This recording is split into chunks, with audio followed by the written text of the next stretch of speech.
Well,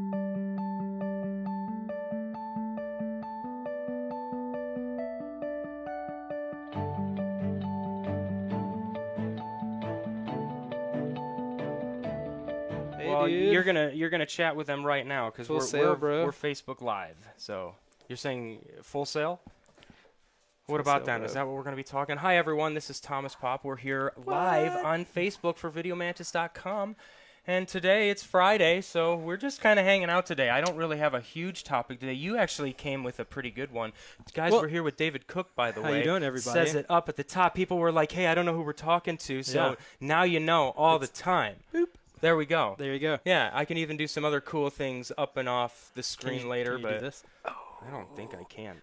Ow. Hey, at certain really frame rates, sore. does it slow down It and might. then speed up? It might. I don't know. Do we have to have like a new rating system now because of this moment? I think that it's rated A for awesomeness. Awesomeness. It is. David, thank you for being here, Yeah, man. it's I good to be here, appreciate man. it. It's good to be here. So, and by the way, guys, just please let us know. We're live. We have Facebook in front of us. If you guys want to chime in on the conversation today, we're going to be talking a little bit more about school and education. Yeah. You know? Yeah. I think this is an important part of everything. You know, everyone has their own experiences, and whether you go to film school or some other type of school, or not going to school, the school of life, all the different schools.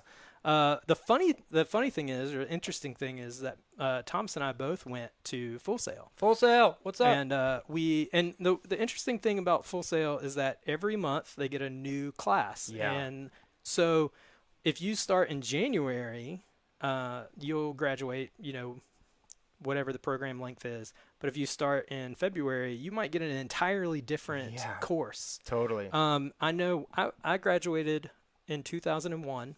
I went for recording arts, and I remember when I was going to school there, we had a in Studio A we had a Neve. I'm trying to remember what kind of Neve it was. I think it was the 88.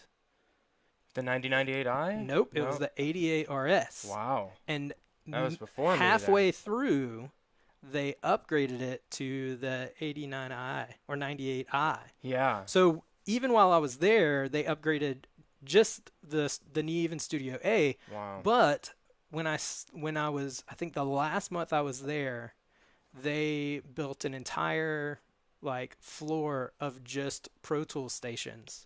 Wow. And students weren't taking a class that I took. They were taking a new class that was strictly Pro Tools, like keyboard. Like when I say keyboard, I mean like 88 keys. Yeah. Like there were keyboards and a computer screen. Yep. But the course I went to, we had a Mackie 8 bus, and we had those too. Yep. And the 88, the 888 DigiDesign interfaces with the Mackie 8 bus, and there were like maybe 4 stations in a room. But like again, by the time I left, there's a new room that they built that had 12 of those stations with Control 24s, and then in another so it was like 12 Control 24s, all Pro Tool stations, and then another room that was just like Yamaha keyboards and Pro Tools rigs. And so I got a very different education than people that went in the same year as me. Yeah, it's very interesting. And I mean, it makes sense though. I mean, if you think about it, because you know they're doing classes and testing out theories and being like, man, maybe the reception of or the retention of this information isn't working, so maybe they need to change it or the gear improves. Well, technology was changing so quickly in that year. When I went into school, nobody knew what Pro Tools was. Yeah. The studios that I had been hanging out in were using either tape machines or DAT machines. Wow. And just the whole concept of, I mean, DAT was digital. That was what people meant. You know? Digital, audio, tape. And yes, thank you. No problem. So I'll take care of the acronyms for everybody. But by the time I graduated, kids from my hometown had a Mac G3 with a Digio 1, and it was just like, things are different now. Yeah, they are. And I thought that I had some cutting edge because like they were teaching us Pro Tools in school, but when I graduated, I instantly had competition even with Pro Tools being on the scene. So I thought that was really interesting. But anyway, the point being that you went in 2004? Yeah, I graduated, I believe, God, I would honestly have to look it up because I don't remember. Isn't that sad? I don't know. I think it was like 2003. I think we came out here. When I say we, I had a good friend, Matthew DiMarino. Hi, hopefully he's listening. That I had a small like pop rock band. You guys will never hear the music, never. But yeah, we came out here together. We went to Full Sail together and Thomas came out. Pops? It was called D-Union. Oh, sorry. Yeah, it was D-Union. D-Union. Yeah, pop rock. Long story short. Whatever. Short. Long story done. How about that? But yeah, so we both came out here. I believe it was like September of 2003. Cool. And you moved here then? We moved here right to LA. Yeah. And it was crazy too because the way that we were told to do it was such bad information. Well, at the time. What were you told? They told us literally like just go out there, don't even worry about having a place, just go out there, get a place, get an internship, and you're going to be right as rain. And I was like, okay, and I literally took that. You literally did it. Literally did that. We got into a car and who's we? The year, me and my friend Matthew DiMarino. Okay, yeah, gotcha. My buddy that Matthew came out D. with me. Yeah, he was my best friend. He is my best friend. Yeah, so the crazy thing too is that we were the year, if you want to find out the year that I graduated, look for Hurricane Francis, whatever year that was, right. Because it was like a month and a half to 2 months before we graduated was when that hurricane hit. Okay. Right?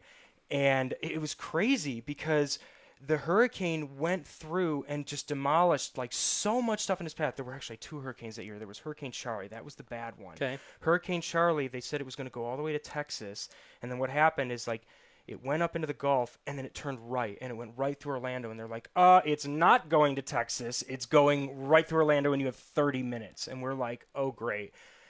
It destroyed Orlando. Did you hide under the Neve? Well, that's where I would have gone. We were in our apartment with our cat playing Scrabble until the lights went out. Yeah. That was it. That was what we did. And it was such a bad hurricane that we lost power in our building for over a month and a half. What? Yeah, we didn't have water or anything. I was eating like canned SpaghettiOs that I was heating up with tea candles. That was like, life of hard knocks back in the day. Dude. You guys have Uber Eats. Give me a break. We got to turn the camera back on, guys. Sorry. Flip it back on. Well, yeah. Well, dude, that's so crazy to me. But hey, this is part of it. Why do you feel like that was bad advice? Well, it wasn't as organized as I thought, and I'm going to say maybe it wasn't necessarily drop everything, the move school. to an unknown land, and see what happens. Yeah, wasn't organized. Yeah, the school didn't necessarily tell me that. There was a teacher that was high in the clouds, and I got a lot of crazy teachers. I got a lot of crazy advice from teachers there. Sure, but what was it that made you think, hey, I just did that? And this is why that was bad advice. Because how many of you guys out there are students watching this, and you've heard your teacher say, when you graduate, jump right in and work really hard and see what happens. That's not exactly what you said. He said, but in the idea of move to a city you're not from. That's probably what he was trying to tell me. That but has I an wasn't industry. Get an internship. Yeah. Hopefully you'll have a friend's couch to sleep on, but if not... But that's the thing, I didn't. Right. I literally didn't. So I came out here... How did you survive? And, I had the hardest time. So here we are. We're driving from Florida, okay? And so that was it. It was Hurricane Charlie first, and then when we graduated, it was like a week before we graduated, Hurricane Francis went through. Okay. And Hurricane Francis went north, and it took out all of these bridges and stuff. And the reason why that's important is that when we finally left the school... It's all you're doing is taking I-75 up, and then you're turning left on the I-10, and you just go until you hit the craziest traffic you've ever seen. Right. You know what I mean? Yes. And so that's what we did, and we get out here, and we're like, we have a truck with my car hitched on the back. We've got our cat sleeping on the dashboard for 4 days as we travel out here. And we get to the Ramada Inn, and I'm 20 years old. You know what I mean? That's 15 years ago now. I'm looking at this going, I was such a schmuck.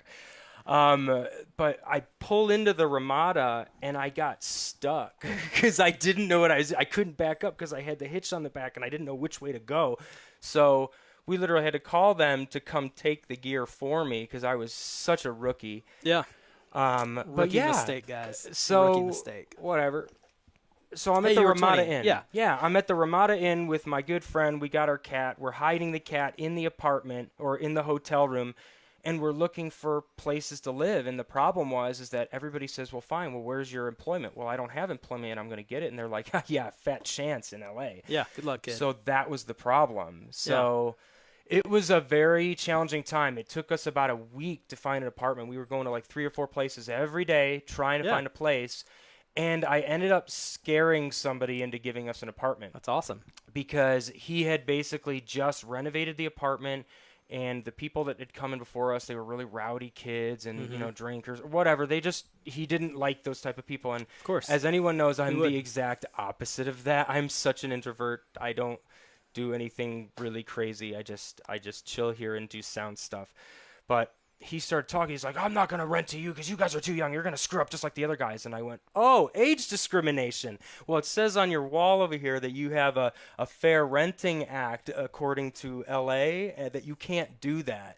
So if you don't, I'm going to make your life hell. So he fun because I was like literally like, this is my last chance. I'm going home. We're going to turn right. Scare tactics. I scared him into giving us an apartment. Art of negotiation, guys. We had the apartment for 8.5 years. So you know That's what? amazing. He was just like, you know what? He was lucky, in my opinion, if he just... You did that guy a favor. We tried to, so whatever. We do it but it took you a week. It took you a week, which is great, by the way. Right. But what was the nightmare? What was the bad advice part?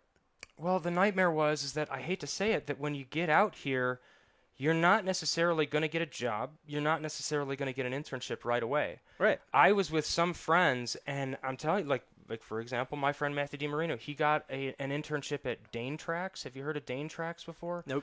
I don't even know if they're still around. I apologize if you guys are. Sorry. But they were very, very popular back around our time. Yeah. And, he came out, and I even auditioned too. And I didn't get it. Was it a post house? It was a post house, yeah. Post-production facility. That's what I was starting to get into in the beginning. Yeah. And it was rough, like I didn't get the internship, so I immediately had to start looking for a job instead so I can at least pull my weight. And he was doing the internship, and he didn't even really care for it. He's like, I don't even know if I want to keep it. And I'm like, you jerk, give it to me, right? Because I want that, like I know what I want to do. It's easy to be picky when you have it. Exactly. So, Matt's doing his own thing now, which is great, and he's very, very happy. And is he still doing sound? Well, he's doing sound, but he's doing more music. He didn't want to do the post side of things, and I totally respect that. It's a totally different world. Music and post, music and movies are different. Mm-hmm. Anybody that says they're not, that's not true. But so I had a very difficult time in the beginning getting an internship. And even like when I got into places, that stresses you out. Like, you think you're a 20-year-old kid, you're living off of the loan that you got for school. So you got a couple grand that you buffed yourself with so you can get out there and get through the internship that you didn't get. So now you're just using it to eat and to live, and you're working at Circuit Shitty, pardon my French. Still exists? It didn't at the time, but it's whatever. So there was just a lot going on, and it was a very, very hard transition. Yeah, Frodo, do you want me to get you a headset? I just got. Are you allergic? No, it's just I'm not sure what's. He's got just the scratchy, like. He was just like, tongue. I'm just gonna keep licking your elbow. It'd be fun. Yeah, whatever. Yeah, he just likes it. He just likes it. He's just loving you. Yep. So no, I mean it's crazy, man. I mean, feel like you're interviewing me, by the way. I am. The other way around. What the heck? Because I want to know what your experience was. Should I go on the couch here and lay down? Like, is this a shrink session? I think that. Well, I mean, I think that I'm gonna be uber critical right now. I don't think the guy's advice was bad. I think that my approach. I think the reality of how difficult that actually is misunderstood, or what's the word? Underappreciated. I don't know. It's people that's don't. A really good people term. don't really. I like that. It's like think about it. You go to high school, right? You Sure. live at your parents' house, Yep. and they take care of you. Maybe you got a job. They made you buy a car, made you pay for your own insurance, whatever. Or maybe they gave you everything, right? Yeah. And you go to college. Everyone, by the way, right? we're here with David Cook. You guys have been sending messages. I want to show you that there are no messages on the iPad, but a ton of on the phone. So I'm going to catch up while you're talking. Yeah. So keep talking. My What's point up, is Joe? that once you get to school, you have to start taking on responsibility. You have to do well in your classes. You have to, graduate. And at our school, that wasn't an easy task. I mean, the work that we had to do was very difficult. We kind of joked about this before the podcast. He was asking me about the post class that we took, and I was like, dude, honestly, the last 3 months of school was a blur because we had a 4-hour class, then you had to get 4 hours of sleep. Yeah. And then you had a project, and then you had a lab that was 4 hours or whatever. It's always the class and the lab. It's like class, lab, try to sleep unless you have another class in a lab. Yeah, exactly. But class was at 1 a.m., 5 a.m. Labs from 1 to 5, and then your class is from 5 to 9. Right. And then you sleep during the day, and I then had you to got to come in from 1 a.m. I had my windows blacked out so Yep. that I could sleep at 1 in the afternoon. Yep. And I would wake up, for all you Full Sail kids out there, I lived on Goldenrod, which is like a block away. So I'd ride I think I was in the same one. I'd ride my bike the block it took to get to school, which at 102 degrees is miserable. Yeah. How How about the raining? the rain when at you 2? mistime it, Yeah, it's like- and you're driving, or I would walk because I was right across the street. It depends on what time it was. Yeah. It's like- it depends on what time I can it was. I can make it to school. It's only a 10-minute walk, and you get 6 minutes there, and it's like torrential downpour. And then an hour later it's gone. Yeah, and then or even by the time you get to the door, Yeah. and then you get to the door and you go inside, and they got the air because it's 100% humidity. It's like 60 degrees in every room, and you're like, Yeah, you're freezing. Yeah. it's so cold. But you had to like time out you had to time out your day of, Right. okay, I'm going to sleep from 1 to 5, and then I'm going to get up and go to my next 4 hours of class. Anyway. It's all about balance. That's right, one but, of the things. But, you're right about but that. the idea is that you eventually you have to take the responsibility to figure out, how does this work and how am I going to get through this, right? Sure. And so the next step for a lot of people, it's kind of this what do I do? Well, the teacher said I should move to some place I've never been and do an internship. Yeah, but, you don't want to they play don't tell checkers you with your life. Right, but you they wanna don't tell play you chess with your life. You need to think a Yeah, you couple gotta more steps know. ahead, and I didn't. I literally took it at face value, Well, and it was very difficult for the first year. It was whatever. It was hard for me too. I had similar advice, and I had to sit, and I was playing that game of strategy of well, if I move to Seattle, Right. I don't know anybody, Right. but I have friends that live in Atlanta, so I could live in Atlanta, and there's at the time tons of studios, and so LA obviously would have been a good choice, but I didn't know anyone in LA, so like. Going through my options, I chose a city based on where would I have the most chances of living on someone's couch that I knew. Right. Yeah. Yeah. But even when you get there, not every studio is hiring. Right. You're right. And they only take 2 interns. Right. Every quarter. So then you were out of it. Like I was Right. like, all right, And- well, great. Now I've got to like hold the line for 4 months. And when I was interning, I was working 60 hours as an intern, and then I had to work 40 hours at a cafe to pay my rent, right? Wow. And so you have to make you had to figure out how to make compromises, and your career doesn't always go exactly where you thought you wanted it to go. But anyway, do you feel that internships should be paid or unpaid? I think they should be paid. I mean, I think all of them, all the time. Do you think that there should be a vetting process? Because let's face it, I mean, the jobs that we're expected to do and the clients that we have, I can't just trust anyone. You know what I mean? I think we have to we have to have a reasonable expectation of the role of the intern and the company they're interning with. And I think for me, what my internship was like, which was unpaid, was that I had certain tasks to perform. They were very basic. Yeah. And the idea of and I had a one of the house engineers said, "Look, man, if we can't trust you with a cup of coffee, we're not going to trust you with an SSL. Damn it's straight. not going to happen. Yep. We're not going to hand you a $10,000 microphone if you can't make a cup of coffee. Mm-hmm. If you can't take out the trash, if this place isn't clean, you can't even come in this room. So there's an expectation there that you earn that trust as an intern. Yeah, you start with no trust, and you have to earn it. It's not, hey, you went to recording school. We're gonna hire you as an intern, and then you're gonna run sessions, and then we're gonna hold you responsible for anything that you break and do all that stuff.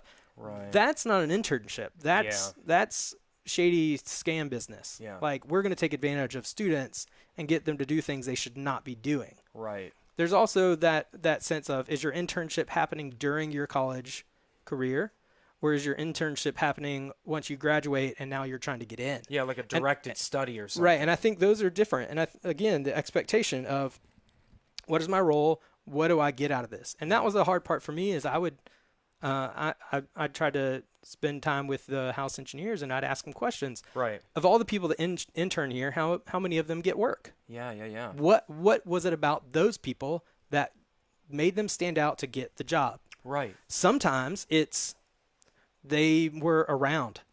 They were here at the right time. Right. You know, the guy that was here left, and the only person here that day was the intern, and now he works here.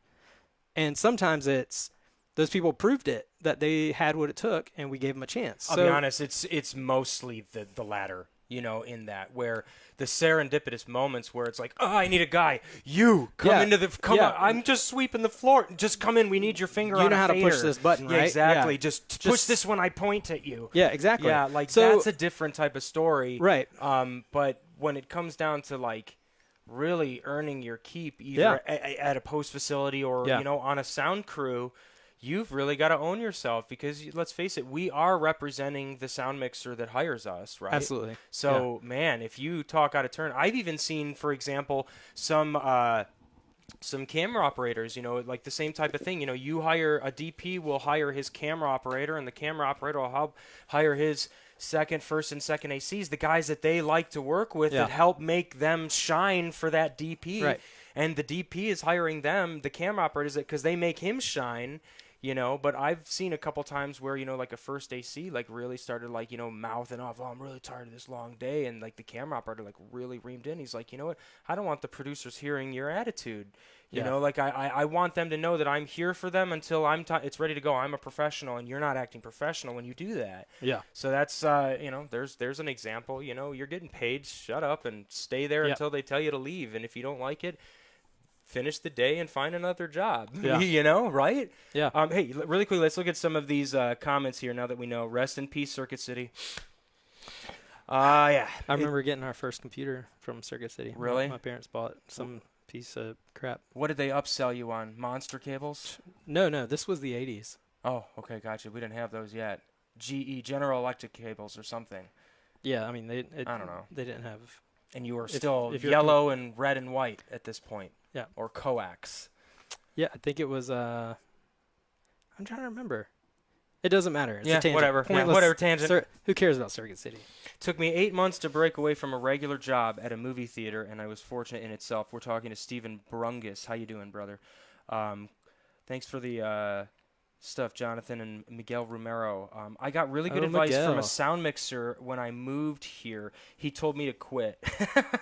We don't need a name drop, Steve, but that's hilarious. It's not bad advice. Yeah. I don't think it's bad advice. It's let me Go ahead. Sorry. Yeah, take the floor. Let me say a few things. I think there's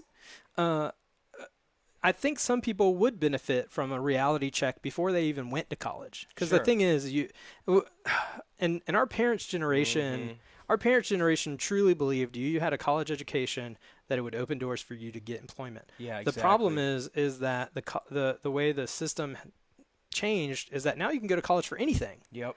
And it doesn't guarantee employment or even nothing or even experience, right? Because I mean, you used to go to college for things like engineering, business, you know, all this sort of thing. But now you can get a degree in poetry. Anything. You're not going to get a job. It's not going to happen, you know.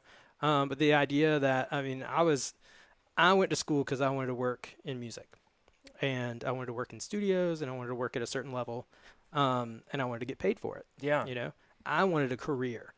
And so that was my motivation. And so I was trying to figure that out. Some people don't realize, and it's much harder now than it was even in 2001. Right. Yeah.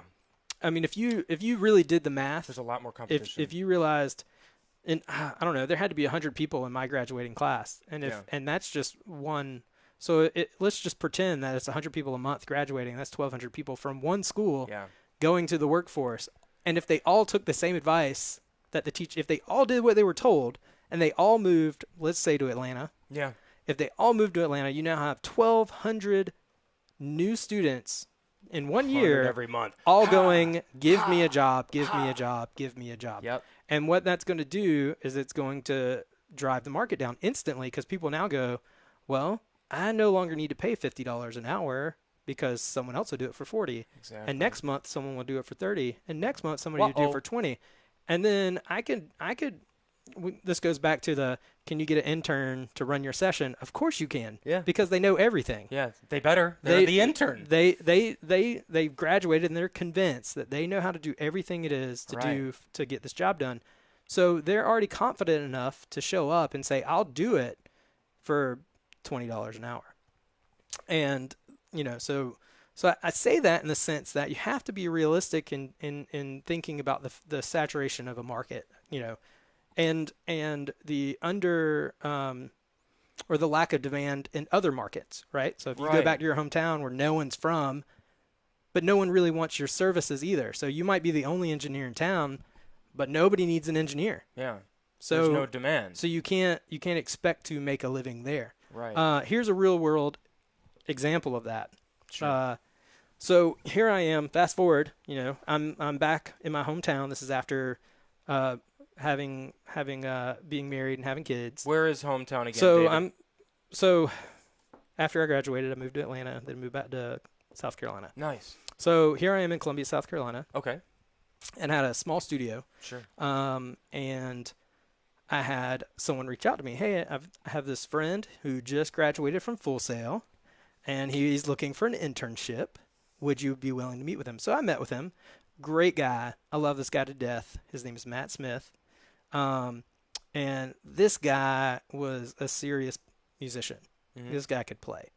And he was hanging out with me, and I had some, I just was like, yeah, come hang out. He's a good vibe. You know what I mean? He could sit in a room and be professional, as in he didn't talk. Mm-hmm. And if I asked him to do something, he would do it. And he sat in on a bunch of sessions. He played bass on a bunch of tracks for me. Wow, and he that's could just, cool. he could just play.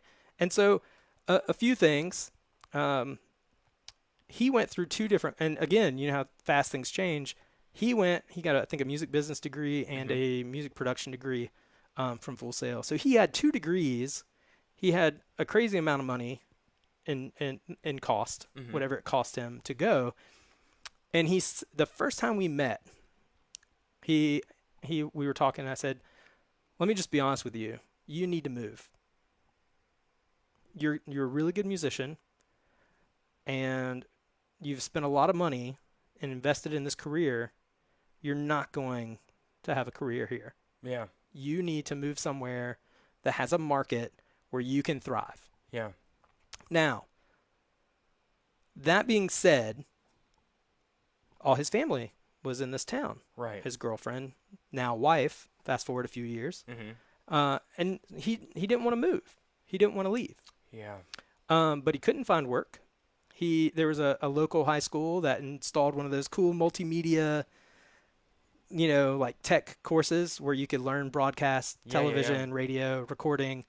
But the school didn't have a technical professional to run their music studio. To do it. So he applied for a job at the school to teach the recording class, but he couldn't get the job because he wasn't a certified teacher. Not a teacher. Now, the laughable matter is that the certified teacher has no idea how to do it, how to use any of the equipment. Yeah, exactly. Like not even cut it on. It's the catch-22. So that being said, he went back to school and for computer programming or something else. Right. Still a killer musician, still plays in bands. I don't know how much he's recording, if he is recording anymore.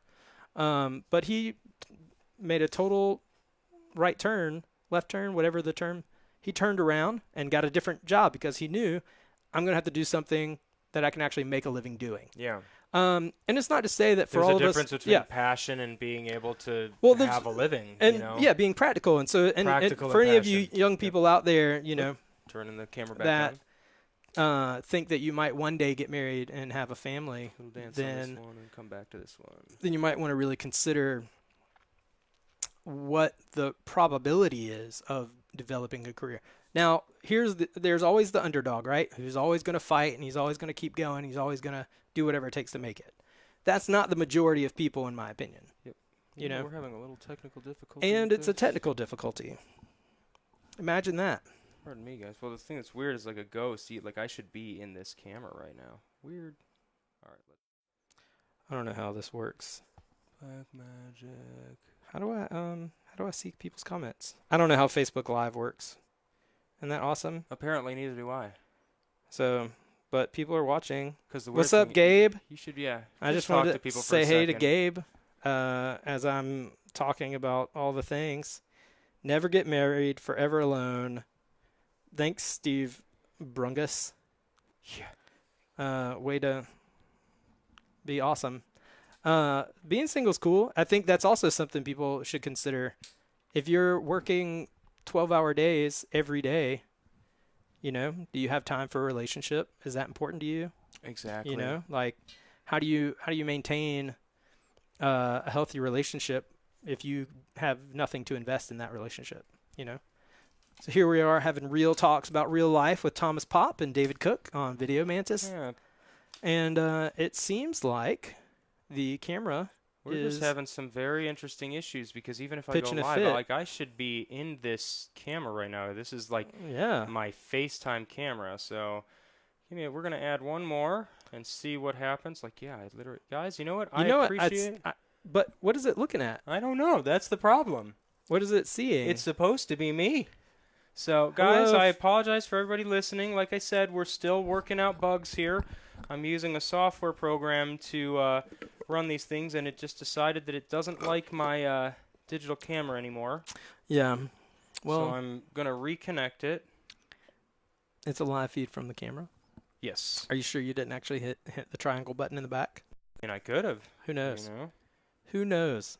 Thing is, let's see here. So we're going to turn. I'm a sound guy. I don't do cameras. Yeah, unless I have to jam them with time code. Yeah, you know. So. Well, fun times. I'm going to see. I can't. Kevin Brushert. Hi, David. We miss you here in South Carolina. Talk about how the value of recorded music is also hurting because of streaming services. And then tied in says witchcraft. Witchcraft. Not your fault. You're sound guys, not camera guys. Exactly. Agreed, right. Gabe. Agreed. Let me touch on Kevin's comment. Yeah, please do while I keep working on this. So I mentioned. Look, the music.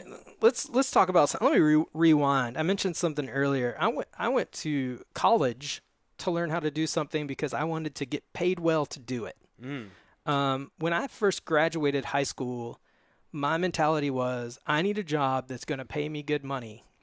And granted, I was fresh out of high school and I wasn't the smartest person, but I knew that I would probably get paid more if I wore a tie. So I looked for a job that required me to wear a tie to work. And that would also hire someone fresh out of high school. So I got a job in sales. And so quite soon, I was able to make a decent amount of money just selling cell phones at a local kiosk in a mall. And I made a good living doing that. I hated sales and I didn't want to do it for long, but it made me money. So when I went to college to learn how to do sound for a living, my intentions was that I would make even more money because I would be doing something technical. Did I do that? Yeah, we figured it out. How do you know the cat didn't do that? You do have cats. We had a switch for the electrical. Troubleshooting 101. Jeez, is it powered on? Yeah, is it on? It was, and then something happened, and the cat flipped it off. Good golly, Frodo, you're fired. You're fired? You're done. I should have told you. I'm going to make French fries out of you. All right, so. Whatever. Sorry, everyone. Thank you for your patience. I'm answering Kevin's question the long way around. Basically, the idea is that I thought that if I went to college to learn a skilled trade, that I could charge a good amount of money to do that skill. And at the time, studios were charging, I think even when I graduated, studios were probably still charging somewhere around $3,000 a day. Oh, wow. That included a house engineer and an assistant, and you had room, interns in and the the room, mics and and the mics and all that stuff. Whatever you need, whatever you got. So in theory, the engineer was probably making somewhere around, the freelance guy was probably charging $1,000 a day, on top of the studio rate, right? Right. So in my head, I'm going to graduate. I'm going to charge $1,000 a day, or $500 a day. Sure. Just to show up. You are going to flip that switch. He did do it, guys. He's going for the switch again. Yeah. Get out of there, Frodo. So all that to say, to my surprise, when I graduated and kids have always, now that's claws. The cat is officially digging its claws into Frodo, me. get down. And get down. Just smack them next time. I'm sorry. Yes. I'm going to have to lock them up or something. So, criminal cats. To my surprise, now I grew up, people had 4-tracks, right? But nobody was recording every band in town on a 4-track. But with this new development of technology, with people owning, Pro Tools Digio 1 or Digio 2, people were recording bands for a lot cheaper. Mm-hmm. And so I was working at a studio in town where I was from, but my competition were high school kids that had rich parents, So even in my small pond in the market that I was in at the time, I was struggling to charge, $500 a day total for the studio and my time, because high school kids were recording local bands for free. Right. So that idea of supply and demand, right? Why would anyone pay $500 when they could do the same job for $100 or for free? And this is something I deal with every day still, this idea of why would I pay you X if I can do it for Y, which is cheaper than X. And so anyway, the idea is that the market gets driven down when people are willing to do something for less. Yeah. And the question is, why are we willing to do things for less? Mm-hmm. Sometimes it's just because we hope that we can gain. There's always some gain, right? Well, if I'm in high school and I just want to record and my parents have money and I can, or even if I got a job and worked really hard and bought all the gear myself, let's pretend that that's it. Sure. Sure. I'm going to record them for free because I like recording and it's fun. Very different the mentality than I'm married and have a family and I'm recording because it's what I love to do and I need to make a living. Yeah, and it's my job, my profession. Right, this is what I do, and so, but now I have to compete, whatever. So anyway, that being said, the more technology progresses and it's cheaper and easier to get in the hands of the consumer, it's going to make those things, it's going to drive the market down. Totally. Now, people are recording in their houses, they're recording in their bedrooms. Dave Grohl bragged about recording in his garage. Yeah. But if you saw Dave Grohl's garage, you would be like, "That's a recording studio." Yeah. You build a house on a recording studio. Uh-huh. Pretty much. Which is, But still, the awesome thing about that is that they wake up at the console and then they hit record. They wake up, hit record, and they keep going. And they just go. Anyway, but the idea now is not only is it cheaper for someone to record a band and mix and do all that stuff, but the bands aren't even selling their music anymore. Yeah. They're giving it away. So weird. So it used to be, when you think about it now, like, okay, well, someone's got to grow the corn, then someone's got to process the corn, and make it into a tortilla, and then the taco place is going to sell a tortilla, and then the person buying the tortilla is going to eat the tortilla, right? But I just got hungry. But if everyone just goes, well, I like growing corn, I'll just give it away. Well, I like processing tacos, I'll just give that away. Yeah. Well, I like selling tacos, so I'll just give that away. Right. Well, that's the same thing as, like the people that are like, oh, well, when they don't tell you, like, they're going to bring 15 people at Video Village, and they think, oh, yeah, I just bring a couple contacts. They're like, hey, well, we need 10 more. Yeah. It's like, well, they don't grow on trees. Right.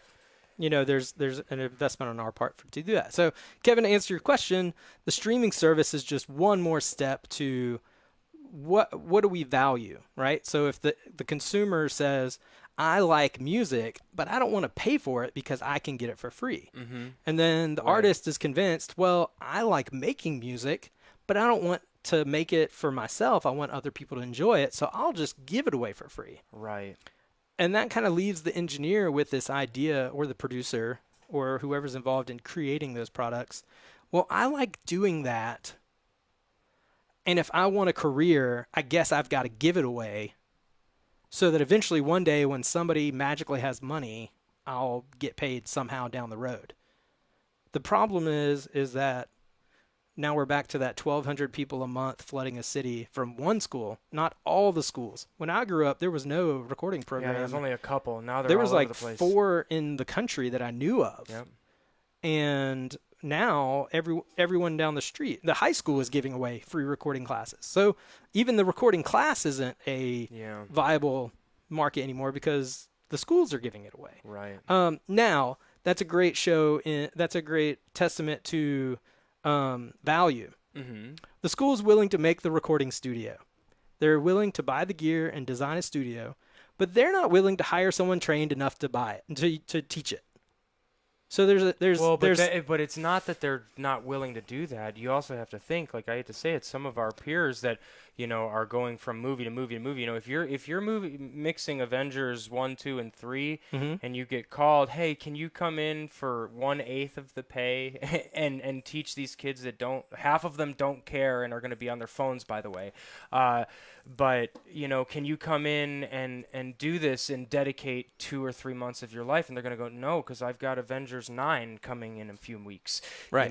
So there's a catch-22 of finding that quality of teacher that also has the commitment and time to do it. Right. That's a very hard thing. To be honest, if you don't mind me circling, I'm not trying to circle, man. I'd ramble.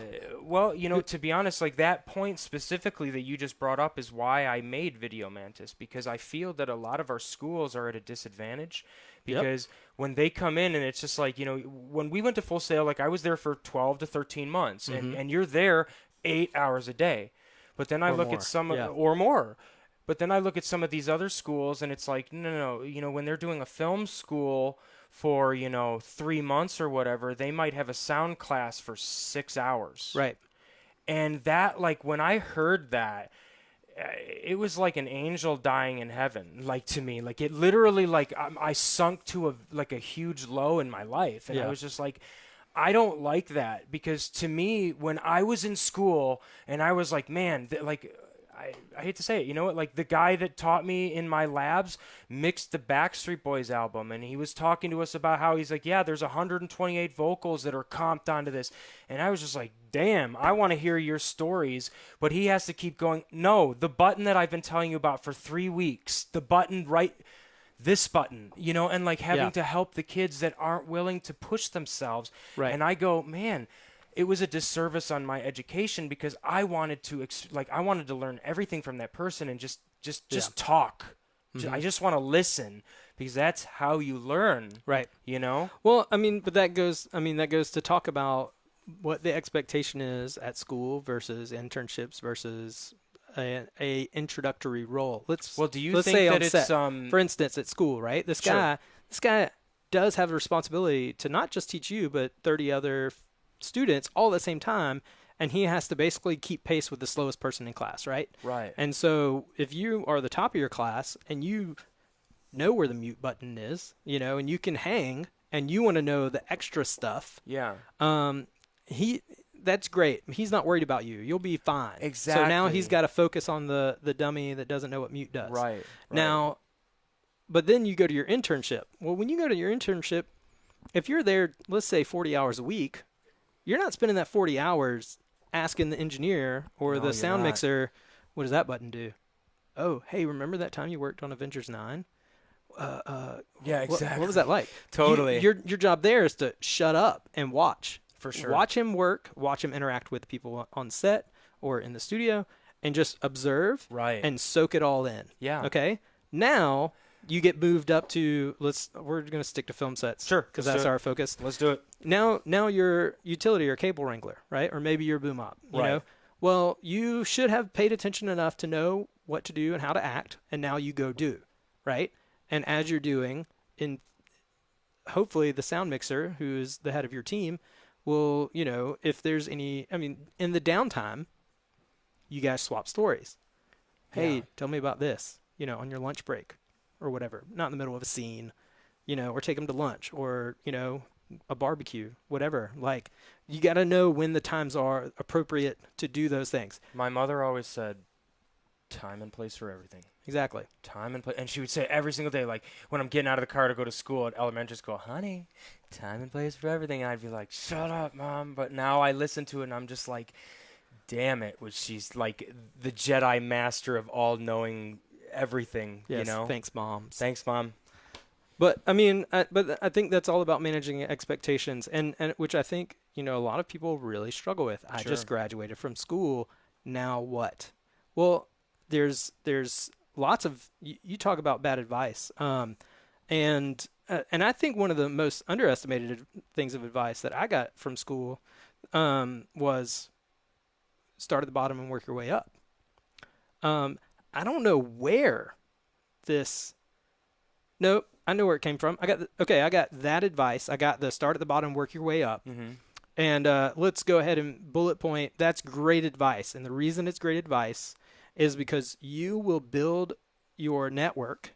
You will learn a lot of crucial things that you don't learn in school, right? How to interact with people. They don't teach you that in school. They don't teach you how to interact with people. You hopefully learn the business, which is another thing that I think people don't really get at school, right? Is how does the business work? What is my role? What is the value of my role? How do I make sure that I'm getting paid what I'm worth? Right. And that business side of things. How do I do my taxes? How do I handle insurance? How do I run a business? Because this is a business.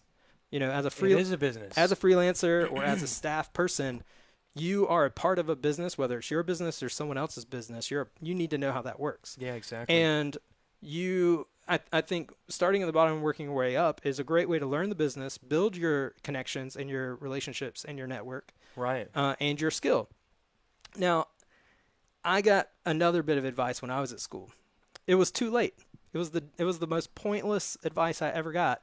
The guy said, "You know what you could have done is you could have bought." I hate that advice right there. I'm just like, shut down, get me a Coke. When I went to school, it was a lot of money. It was less than you, but still a lot. And so let's say that I took half of what I spent on Full Sail and bought gear and then learned how to use that gear and gave that service away. That's a very good. Really quickly, I just want to say, everybody, we're here with David Cook. If you haven't been listening, we're talking about our educational process, how we got to where we are. Yeah. And now we've actually, the reason why I interrupt you for saying is because you're actually bringing up a good one that could be a discussion for everyone else too.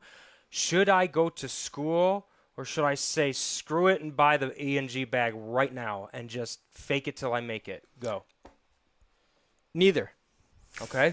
I'm confused. Go. All right. So advice number one, if you followed me, was start at the bottom and work your way up. Sure. Now, the bottom could be film school, right, or sound school, or whatever school you go to.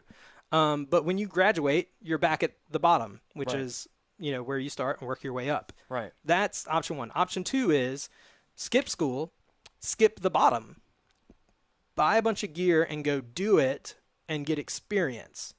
Well, what you're missing there is the right experience. You're going to get experience. It's just not the right experience. And for example, at the right experience at the right time.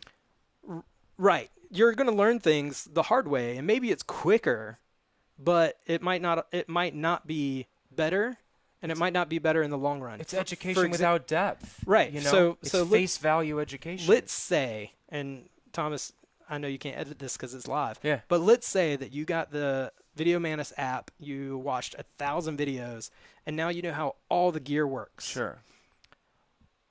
But you don't know how the business works. Exactly. You don't know anyone in the business. Exactly. And you don't know what to do when you get there. Yep. Or who to talk to, or who not to talk to. Mm-hmm.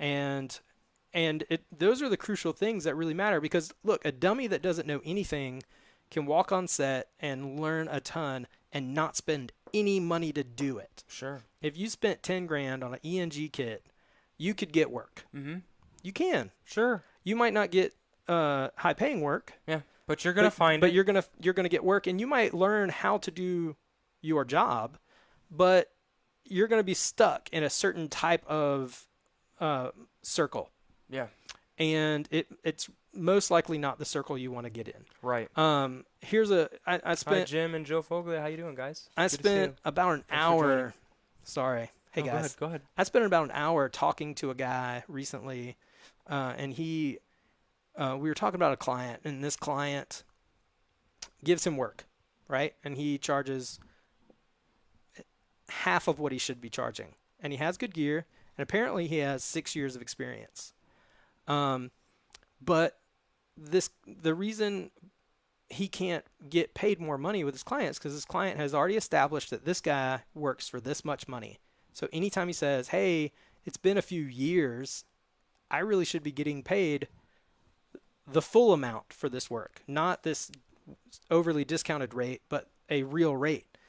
Well, that client goes, why are you being like this? Why are you asking for more money? Why are you treating me this way? So here's this abusive client who talks down to him, treats him poorly, doesn't pay him well. And this guy doesn't know how to, he can't drop the client because he's one of very few clients that he actually has. So if he drops his client, then that's a big portion of his work. Nice. So he can't afford to drop the client. Right. So instead he has to put up with the abuse of a bad client. And it's one of those things where it's just like, well, had you spent that last 6 years working your way up, you could be making the same amount of money at the bottom, not having any gear and no debt, and learning the business and building a network of professionals that work at the level you actually want to work at. Yeah. And so I think that's the difference between advice number 1 and advice number 2 is number 1, yeah, you're not mixing maybe at first, but you're putting yourself in a position to learn what good ways and bad ways to do things, build network, build connection.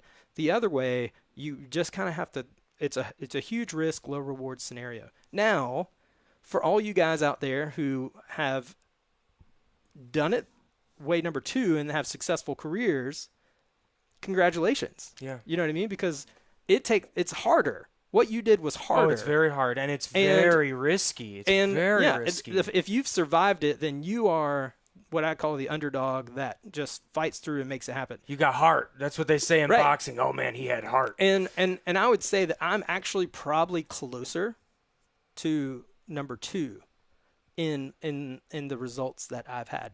And part of that is my own journey, right? Like I didn't move out to LA. I moved to Atlanta and I did a free internship that basically went nowhere. Yeah. But in the meantime, while I was doing an internship, I was going to other studios and recording. Sure. And I was working with other bands outside the studio. You're hustling. And I was hustling. And I would take bar gigs and I would work in clubs and I would work at churches and I could do all these other gigs. Yeah.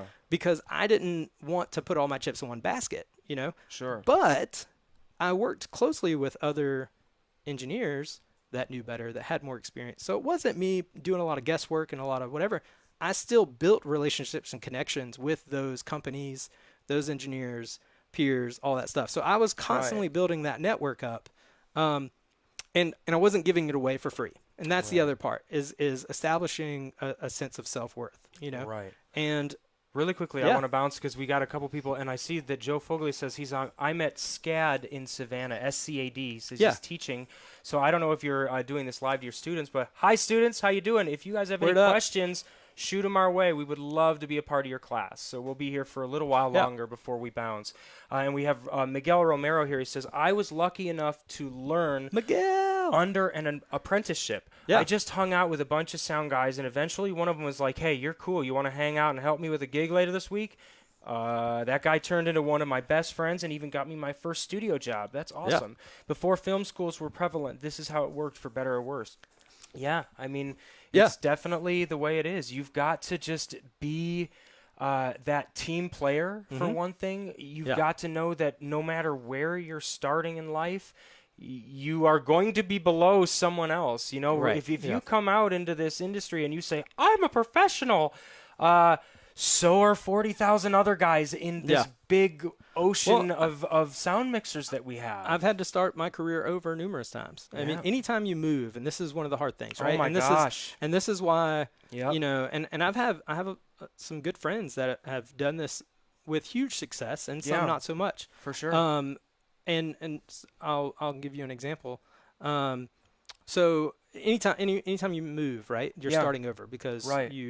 all your clients in Atlanta don't live in South Carolina. Exactly. And they're not going to come unless if they're going to do a job. Hey, we got this script that's going to put us in your state. Right. Film is a little different than music, right? Sure. Because they can fly, one person out to do a job, and even living in South Carolina, I worked all around the country. Because my clients were willing to fly me here and there to do that. Right. The irony is that I've had more opportunities to work in South Carolina since moving here than I did when I lived there. Isn't that hilarious? It's so funny. It's like when you get a vacation, you finally take a vacation, and then you get work. Yeah.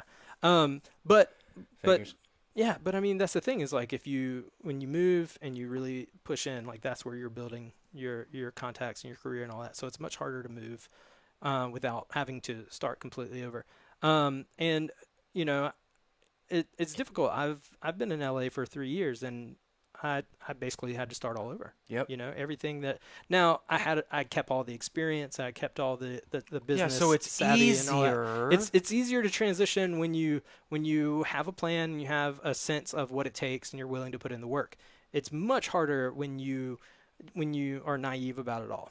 Yeah. And so I think that's one of the good things about your podcast and about Video Mantis is you are genuinely trying to make an effort to help bridge the gap for people that are lacking in one area or another. Whether it's, hey, I don't have access to a 788, so how do I use it? Absolutely. Well, I'll just go look it up on Video Mantis. Yeah. But then what you should do is rent one. Yeah. and then then actually do it. Absolutely. But that's the difference of being prepared, right? Absolutely. Well, part of being prepared is, hey, if I make $50,000 this year, how do I do my taxes? How do I file for, how do I file that? How much of that can I write off as a business expense? Gear purchases, meals, clothing, absolutely, car. Like how do I do my taxes? There's so much more than just learning how to hit the red button. Right, exactly. And people go through these schools and they just go, I know everything when I leave. Yeah. And it's just like, can I tell you a story? I don't know the name of the person anymore, but I don't want to talk bad about her. But when I went to school, I was the second highest kid. I had the second highest grade when I went to Full Sail. I was dedicated. Salutatorian. I was crazy hardcore studier and everything. Yeah. I was memorizing books, because everyone told me that Full Sail was the hardest school in the world, and it was very hard. But I made sure that I knew it when I went through. But then there was this girl that had a photographic memory, and because all the tests were multiple choice, she would go bing, bing, bing, bing, bing, and she would memorize it. And I just always thought, man, she's going to do great things. You know what I mean? And then about 5 or 6 years ago, she was the one that was selling me my spare XLR cable because I forgot to bring an XLR cable and I had to run into a Guitar Center, and she was the one that sold it to me. And I was like, wow, I'm working on these big features and she's not. It's all perspective. Yeah. It's how you take it. But I always remember her being very arrogant and being like, she made her, I'm going to be big and everything. And I took the more humble approach and said, I know that I have a lot to learn, and came out here and just tried to learn and just had that aspect of I need to learn more instead of I know everything. Yeah. And I mean, and that was one of the things is anytime I was Rob Lewis, how you doing? Anytime I was in a session with another engineer, they would always do something that I just didn't do. You've never done or never seen, and I'm like, and you're like, whoa, what is that? Your perks up. And in the same way, that same guy will be like, hey, show me that thing again. And he's done like a crazy amount of records or movies or whatever because it's just something that is good to know. But I think that's the thing about one thing I wanted to say about going to Full Sail, right? Mm-hmm. I really feel like I was able to use everything I learned in my career. And part of that was this necessity to survive, right? Mm-hmm. So even though I went to school for recording and wanted to do music, that was my primary motivation. The film stuff was so much fun. Yeah, it was so much fun. And one of the first things we did was we were even though we were in the film, we were in the recording. Both of us were in the recording. We didn't even take the film class. Schools. Yeah, we didn't take film They school. had a film thing, but we would have gone into camera or something else at that point. They didn't really have a sound department for that. Right, but in our recording, and the cool thing about the recording maybe they do now course was that if it involved hitting record, you had to learn it, right? Yeah. So at some point, I remember we had to make a video, Right. and we had to edit it. We had to do all the sound. We had to do all the voiceovers, all the Foley. We had to learn how to use. We had ported DATs. Yep. And boom poles and all that kind of stuff. And we had to do all that, and that was like within the first 3 months. Wow. And that was before we went into studio maintenance and learning how to actually solder cable and build speakers and right. and do all that cool stuff. And so, I mean, the cool thing about Full Sail is that I didn't just learn how to compress a vocal. I learned everything. I learned about recording on a film set, recording on a live stage, recording in a studio, recording footsteps, as well as congas and and all these everything. things. And voice, instrumentation, fast Foley. forward to and touching back on Kevin's comment about the music industry taking a huge dive.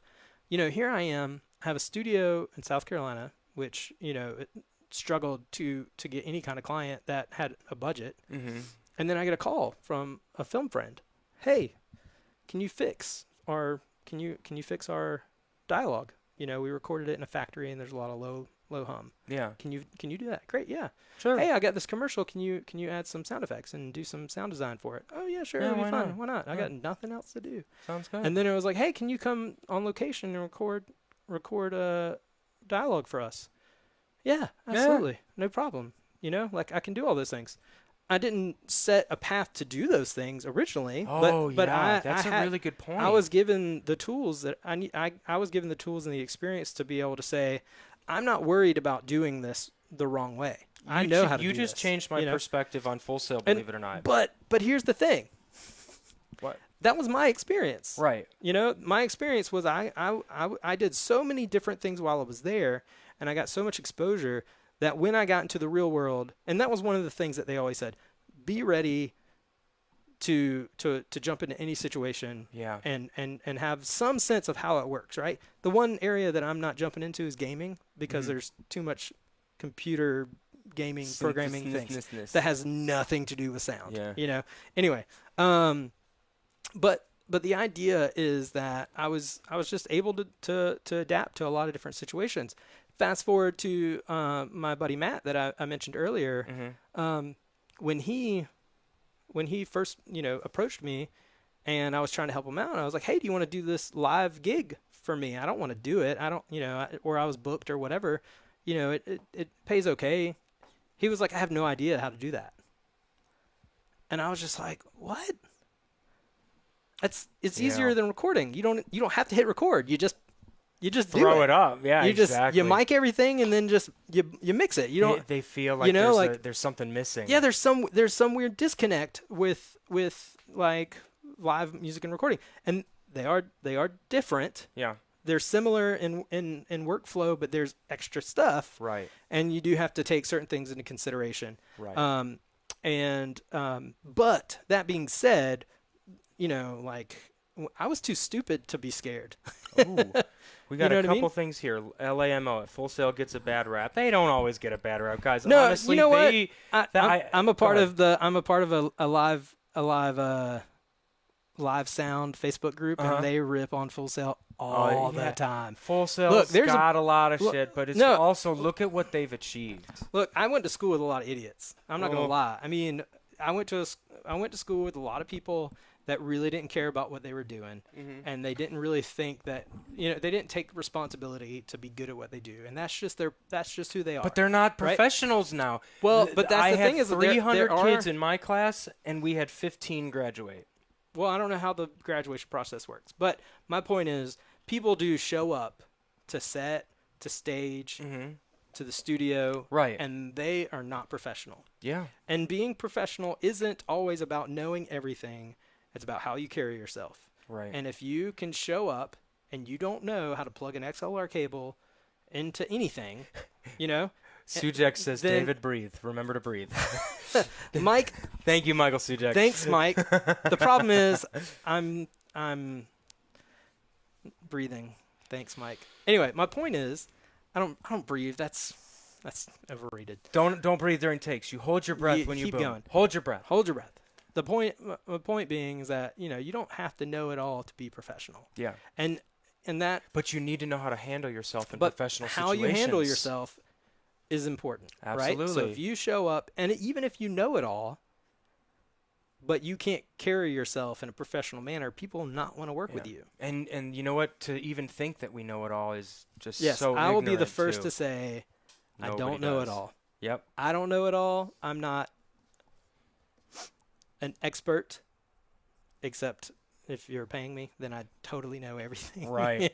And I will fix whatever it is that needs to be done. Yeah. We have another comment here from Agamemnon.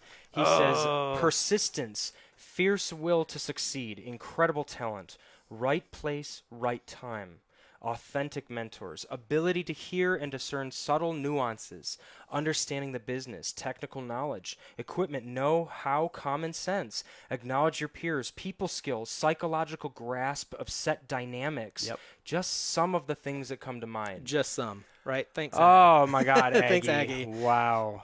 Oh, man. Yeah, man, did you just drive this discussion right back into home? Yeah. Home plate. Well, I mean, it's multifaceted, right? Mm-hmm. It's not just one thing. It's not being, it's not being Pro Tools certified. Yeah. It's not being, the owner of a used 788. It's not, it's not being an owner of the newest, greatest thing. Right. Exactly. There's just turning the camera back on. There's a lot of things out there that all have to come together. Hi, Cynthia Popp. That's my mother. Happy Mother's Day. Hey, Mom. A day early, everyone. Happy Mother's Day. Wish her a happy Mother's Day, and that's to all the mothers out there. That's right. Yeah. Please continue. No, Sorry. I'm just saying it's all these things coming together, right? And you grow throughout your career. The hope is that when you look back and say, hey, I know a lot more than I did before, And sometimes you say, hey, I've forgotten a lot more than I used to know. Yeah. You know what I mean? There's so much to do to keep up, but I think the basics, man, are so crucial, and I think that's where people foundation having a good foundation, just because you know how to hit a button, do you understand the signal flow? A lot of my students, one of the things that I like to do is I do what I call a Joe Rogan test, because I do a lot of interviews with Joe Rogan. But Joe Rogan does a lot of comedy specials, right? So what I do is I bring a couple Mackie speakers and I put them up in the room, and I have just a Mackie mixer, 14-channel mixer. It's got some aux ends, some sub-outs, stuff like that. Basic board, And I write it on the board. I'm like, Joe Rogan, microphone on channel 1. It needs to come out of the speakers. I also need to record it, and then I need you to send an IFB feed to a Comtech system so the director can listen, because they're going to be in another room because we're recording it live. Something like that. Right. And I go, all right, I'm going to leave the room for an hour. You have an hour. Go. And everything's unplugged, and they just have to put it together, and that's what they do. But you know what? Yeah. If you don't, and one of the things that I like to do is before they even grab the cables to start working, I say, okay, put your hands behind your back. And I say, tell me what you're going to do. Yeah. And they go, I don't know. And I'm like, okay, well, you're going to plug the microphone. Where's it going? Oh, okay. Well, I'm going to plug it into microphone input 1. And then where's it going to go? I don't know. Well, you have to understand how that signal flow goes through the board without even having the board present, because God, you know what? If you can't think about signal flow without a board present, when that board's there, you're still in the same boat. Yeah.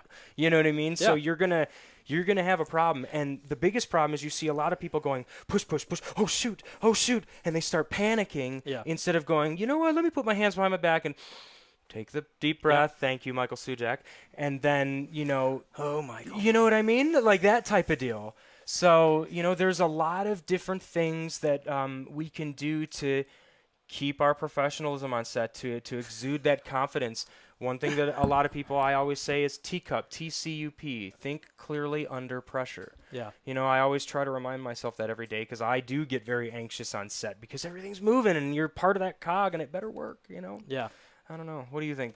What do you have to add? I think Michael is he making fun of us again? Making fun of me for talking No, so it's much. okay. He has to stop and listen. Mike. Well, how about Daniel Powell? Failing upwards seems to be a staple in the film business. So if all else fails, start failing up. Well, honestly, I believe that's just something in life. You know what? Yeah. One thing that I've read online a lot in memes or just in blogs, I read a lot of self-help books and stuff like that to just stay positive and momentous in what I'm doing for Video Mantis. And one thing that it says is that, you know what, if you're good at everything when you first start and that's the only thing that you go into, you're going to have a really bum life. You know what? Things are supposed to be challenging. That's what makes life fun. Yeah. You've got to work towards things. So you know what? When you're holding that boom up and you can only hold it up for a minute or two the first time you've ever boomed, like my kids, they were getting so frustrated because they had the boom. They're like, damn it, it's so heavy. I'm like, I know. You've got to learn how to hold it and, you know, balance it. And it's just experience. It takes time. Rome wasn't built in a day. It wasn't. That's correct. You know? I mean, I wasn't there, but I don't believe that it was. Right? I think that's true. If you were in the Rome days, what would you be? Would you be a gladiator, or would you? I would die instantly if I was in a gladiator match. I just keep running around in circles. I think I would probably be a cook. I'd probably just make food. Nice. For people. That'd be amazing.